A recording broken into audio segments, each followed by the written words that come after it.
¿Qué pasa si enciendo un foco con la suficientemente longitud de un cable para que ocurra un desfase entre encender el interruptor y que se encienda el foco?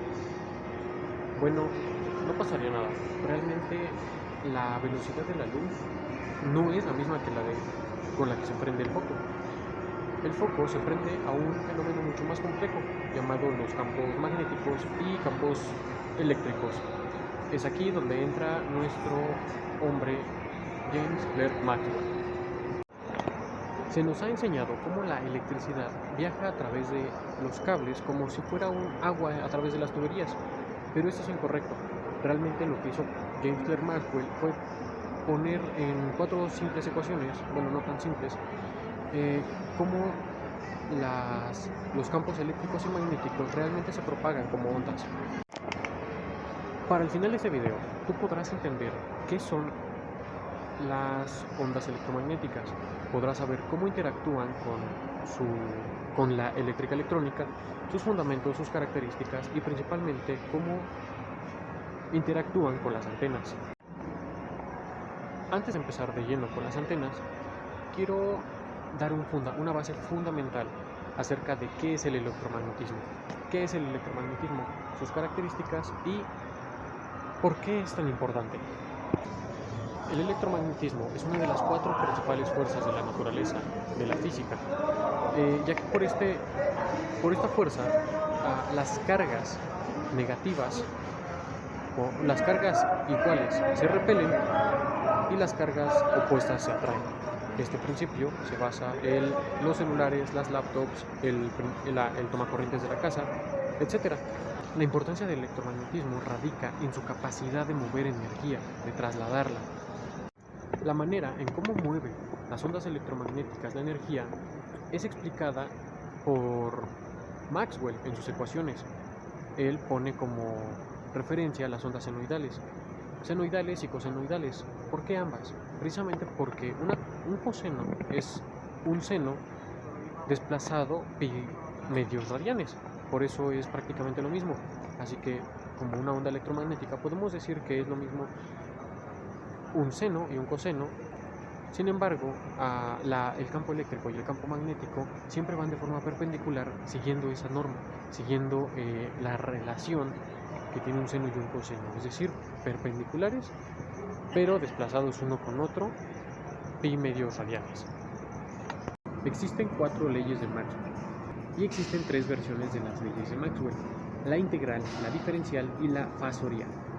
Cada una tiene sus propias características, ventajas y desventajas, así como sus aplicaciones. Quizás en algunos contextos sea mucho más fácil utilizar las de fasorial y otras las diferencial o las de integral. La primera ley de Maxwell se interpreta como que las cargas eléctricas generan un campo eléctrico. Asimismo, el campo eléctrico depende de la densidad de carga. La segunda ley de Maxwell se interpreta como que no tiene ni principio ni fin las líneas de campo magnético. Resumiendo, podría decirse que no existen monopolos magnéticos.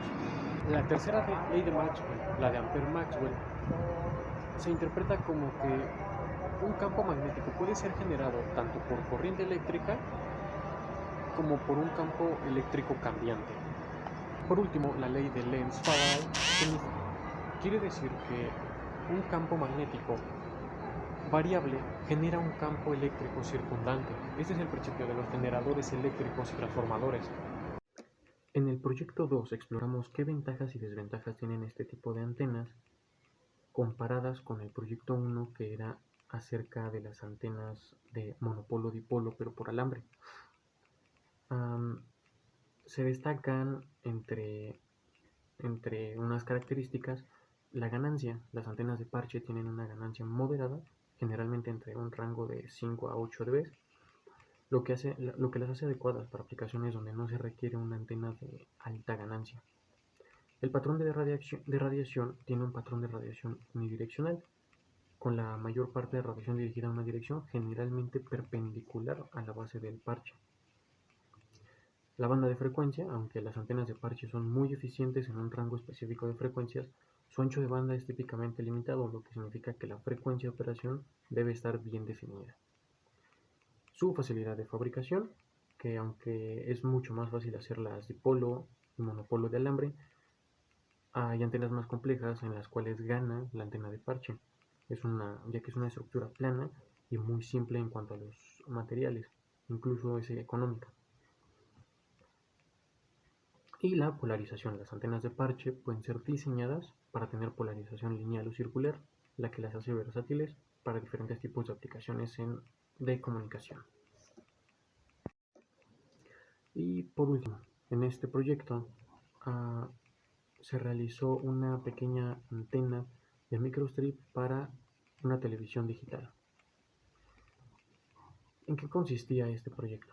Este proyecto consistía en tomar un artículo de IEEE publicado por Bent Topology, en el cual se trató de tomar los parámetros que se usaron en el artículo, introducirlo a un programa de simulación y después armar la antena correspondiente a esta antena y ver cómo nos quedó. En el estudio se utilizó una placa de tamaño 20 por 20 por 0.8 milímetros, el cual era muy delgado, por lo que en este caso no nos fue posible, pero como acabamos de decir, el ancho de la placa va a determinar si tiene un mayor o menor ancho de banda. En el artículo, que es de IEEE, muestra que el ancho de banda de los investigadores fue de 470 a 862 MHz. Luego, en el diseño de la antena, se hicieron 3 prototipos, de los cuales el que nosotros hicimos fue el B, y a partir de ahí empezamos a medir nuestras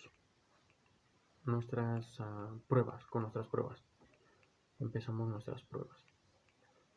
Al final del artículo explica que si bien se pudo construir los conectores invertidos en L, se mejora el rendimiento de adaptación de la impedancia. Después de ajustar y después de un ajuste fino, esta antena propuesta se puede aplicar al ordenador personal, portátil o tableta. Quiere decir que esas son sus funciones y para eso sirvió al final su antena. Con el programa CS Studio nosotros hicimos nuestra lista de parámetros, nuestra simulación con la lista de parámetros. Como no encontramos la placa PCB de 0.8 milímetros, encontramos una de 0.2 centímetros, 2 milímetros. Si bien es un poco más, bastante más que la otra, que la propuesta por el estudio, aún así las simulaciones salieron bien en, por ejemplo, una frecuencia de 851 MHz, donde teníamos un VSWR de 1.26. Y en cuanto a la coeficiente de reflexión, obtuvimos un menos 19, no es tanta pérdida, pero no es el valor ideal. El valor ideal debería de estar por encima o por debajo del menos 14, por encima, menos 13, menos 12, etc. Y como impedancia obtuvimos un 33.8 ohms. En cuanto a la fabricación, se compró una placa de PCB de 20 por 20 y lo único que se hizo fue dejar los 20 centímetros normales de ancho y cortar de largo 2 centímetros para que nos quede una zona rectangular lo suficientemente buena para empezarla a armar. Luego se dibujó el diseño con plumón permanente y se sumergió el ácido en la placa en ácido férrico por 25 minutos para extraer el cobre sobrante de la placa. Después de lavarla con una fibra de limpieza de acero inoxidable y retirar el plumón, se realizó un orificio en el centro de la placa para soldar el cable coaxial. Para finalizar se soldó el cable coaxial y los resultados se muestran a continuación. Para las pruebas se utilizó el analizador de espectros FSH4, el cual al ser un dispositivo con muchas funciones, inicialmente tuvimos dificultades para configurar correctamente las mediciones y visualizar los parámetros que necesitábamos, como el SWR y carga de Smith. Pero al final se logró y los resultados fueron bastante favorables. Por ejemplo, el SWR, mientras más cercano a 1 es mejor, pero debíamos evitar que se pasara o sobrepasara el nivel de 2. El SWR en una frecuencia de 628 MHz nos dio de 1.07 y en una frecuencia de 953 MHz 1.84. Para la impedancia obtuvimos una muy buena, muy cercana al nivel óptimo de 50 ohms. Nosotros tuvimos 50.3 más 13J. Es decir, para finalizar, que aunque nos enfrentamos con desafíos técnicos como los problemas del ajuste del analizador de señales y la necesidad de, por ejemplo, cortar la placa PCB, se logró traer la antena de un